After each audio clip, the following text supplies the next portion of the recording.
ആഗോള സമ്പദ് വ്യവസ്ഥയിലെ അതികായന്മാരായിട്ടുള്ള US, China, Russia ആടി ഉലയുന്നു എന്ന് റിപ്പോർട്ട്. ഒരു കാലത്ത് അചഞ്ചലമായി കരുതിയിരുന്ന അവരുടെ സമ്പദ് വ്യവസ്ഥയ്ക്ക് വിള്ളലുകൾ നേരത്തെ തന്നെ വീണു തുടങ്ങിയെങ്കിലും ഇപ്പോഴിതാ തകർച്ചയിലേക്ക് കൂപ്പുകുത്തുകയാണ് എന്നാണ് പുതിയ വിശകലനങ്ങൾ വരുന്നത്. ആഗോള സമ്പദ് വ്യവസ്ഥയിൽ ഇതൊരു പുതിയ വഴിത്തിരിവിന്റെ ലക്ഷണമായാണ് കണക്കാക്കപ്പെടുന്നത്. റഷ്യയിൽ സാമ്പത്തിക വളർച്ച ഏതാണ്ട് നിലച്ച മട്ടാണ്. സാങ്കേതികമായി പറഞ്ഞാൽ റഷ്യൻ സമ്പദ് വ്യവസ്ഥ സ്തംഭനാവസ്ഥയിലാണ്. റഷ്യൻ മാധ്യമങ്ങൾ പ്രസിദ്ധീകരിച്ച റിപ്പോർട്ടുകൾ പ്രകാരം ഈ വർഷാവസാനം റഷ്യ സാമ്പത്തിക മാന്ദ്യത്തിലേക്ക് കടക്കും. ജൂലൈ സെപ്റ്റംബർ പാദത്തിൽ റഷ്യയുടെ GDP വളർച്ച വെറും 0.6% മാത്രമായിരുന്നു. മുൻ പാദത്തിൽ ഇത് 1.1% നാലാം പാദത്തിൽ, അതായത് ഇനി വരാൻ പോകുന്ന പാദത്തിൽ 0.6% വീണ്ടും കുറയുമെന്ന് കണക്കാക്കപ്പെടുന്നു. ഉക്രൈനുമായി 3 വർഷം നീണ്ടു നിൽക്കുന്ന യുദ്ധത്തിനാൽ വൻതോതിലുള്ള പ്രതിരോധ ചെലവുകളും തൊഴിൽ വിപണിയിലെ സമ്മർദ്ദവും കയറ്റുമതിയുടെ കുറവും കുതിച്ചു വരുന്ന പണപ്പെരുപ്പവും പിന്നെ യൂറോപ്യൻ യൂണിയന്റെ ഉപരോധങ്ങളും ഇതെല്ലാമാണ് റഷ്യയെ സാമ്പത്തിക തകർച്ചയിലേക്ക് തള്ളിവിട്ടത്.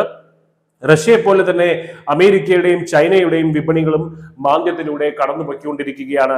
മറ്റൊരു സൂപ്പർ പവറായ അമേരിക്കയുടെ സമ്പദ് വ്യവസ്ഥ ഡൊണാൾഡ് ട്രംപിന്റെ വരവിന് ശേഷം കൂടുതൽ വഷളായിരിക്കുകയാണ്. ഇന്ത്യ, ചൈന എന്നീ 2 ഭീമൻ മാർക്കറ്റുകളുള്ള രാജ്യങ്ങൾക്കെതിരെ ഏകപക്ഷീയമായിട്ടുള്ള അധിക തീരുവ ചുമത്തിയത് മുതൽ കുടിയേറ്റക്കാർക്ക് എതിരായിട്ടുള്ള നടപടികളും വിസ നിയമങ്ങൾ കടുപ്പിച്ചതും ഒക്കെ കടക്കണിയിൽ ശ്വാസം മുട്ടിക്കൊണ്ടിരിക്കുന്ന അമേരിക്കയെ കൂടുതൽ ദുരിതത്തിലേക്ക് തള്ളിവിടുകയായിരുന്നു.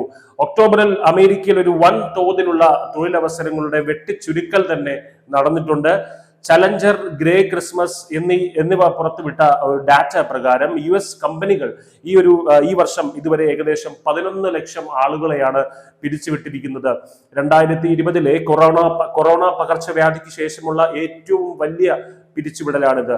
അമേരിക്കയ്ക്കും റഷ്യയ്ക്കും ശേഷം സൂപ്പർ പവറായി കണക്കാക്കപ്പെടുന്ന ചൈനയിലും സ്ഥിതി മറ്റൊന്നല്ല. ചൈനയിൽ വീടുകളുടെ വിൽപ്പനയിൽ പെട്ടെന്ന് ഒരു ഇടിവുണ്ടായിരിക്കുകയാണ്. മുൻ വർഷത്തെ അപേക്ഷിച്ച് ഒക്ടോബറിൽ 42% ഇടിവുണ്ടായിരിക്കുകയാണ്. പ്രോപ്പർട്ടി വിപണി പിന്തുണയ്ക്കാൻ ചൈനീസ് സർക്കാർ ശ്രമിച്ചിട്ടും ഈ ഇടിവ് ദൃശ്യമാണ്. US, ചൈന മത്സരം ആഗോള വിതരണ ശൃംഖലകളെ തടസ്സപ്പെടുത്തിക്കൊണ്ടേയിരിക്കുന്നതും ഉപരോധങ്ങൾ മൂലമുള്ള റഷ്യയുടെ എണ്ണ കയറ്റുമതി പ്രശ്നങ്ങളും പ്രതിസന്ധിയെ രൂക്ഷമാക്കുന്നതേ ഉള്ളൂ. കൂടാതെ റഷ്യയും ചൈനയും ഇപ്പോൾ അവരുടെ ഉഭയകക്ഷി വ്യാപാരം ഏതാണ്ട് പൂർണ്ണമായും അവരവരുടെ കറൻസികളിലാണ് ചെയ്യുന്നത്. അതായത് റൂബിളിലും യെന്നിലുമാണ് ഇത് ചെയ്യുന്നത്. ഇത് ഡോളറിന്റെ ആധിപത്യത്തെ വെല്ലുവിളിക്കുകയും ആഗോള സാമ്പത്തിക ക്രമം പുനഃക്രമീകരിക്കുകയും ചെയ്യുന്നുണ്ട്. പക്ഷെ ഈ ദുരവസ്ഥക്കിടയിലും ഇന്ത്യ പ്രതീക്ഷയുടെ ഒരു വെള്ളിവെളിച്ചമായി ജ്വലിച്ചു നിൽക്കുന്ന കാഴ്ചയാണ് നമ്മൾ കാണുന്നത്. 7% മുകളിലുള്ള GDP വളർച്ച, ശക്തമായിട്ടുള്ള ആഭ്യന്തര വിപണി ഡിമാൻഡ്, മേക്ക് ഇൻ ഇന്ത്യ പദ്ധതിക്ക് കീഴിൽ വർദ്ധിച്ചു വരുന്ന ഉൽപാദന ശക്തി എന്നിവയാൽ ഇന്ത്യ അസ്ഥിരമായിട്ടുള്ള ലോകത്ത് ഒരു സ്ഥിരത നൽകുന്ന ശക്തിയായി അതിവേഗം ഉയർന്നു വരികയാണ്.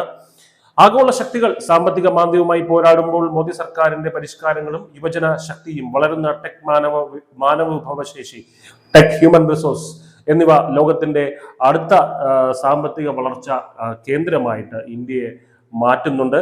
ആഗോള സാമ്പത്തിക അനിശ്ചിതത്വത്തിന് ഒരു പ്രതിരോധമായി നിൽക്കുന്ന ഇന്ത്യയുടെ ഉയർച്ച ഒരു പുതിയ ആഗോള സാമ്പത്തിക ക്രമത്തിന് തന്നെ ഒരു പക്ഷേ വഴിമാറിയേക്കാം. സാമ്പത്തിക മേഖലയിലെ ആഗോള ഭീമന്മാർ കിതയ്ക്കുമ്പോൾ ലോകം പുതിയ നേതാക്കളെ തേടുകയാണ്. എല്ലാ കണ്ണുകളും ഇന്ത്യയിലേക്ക് ഉറ്റുനോക്കുകയാണ്. News desk, news India Malayalam.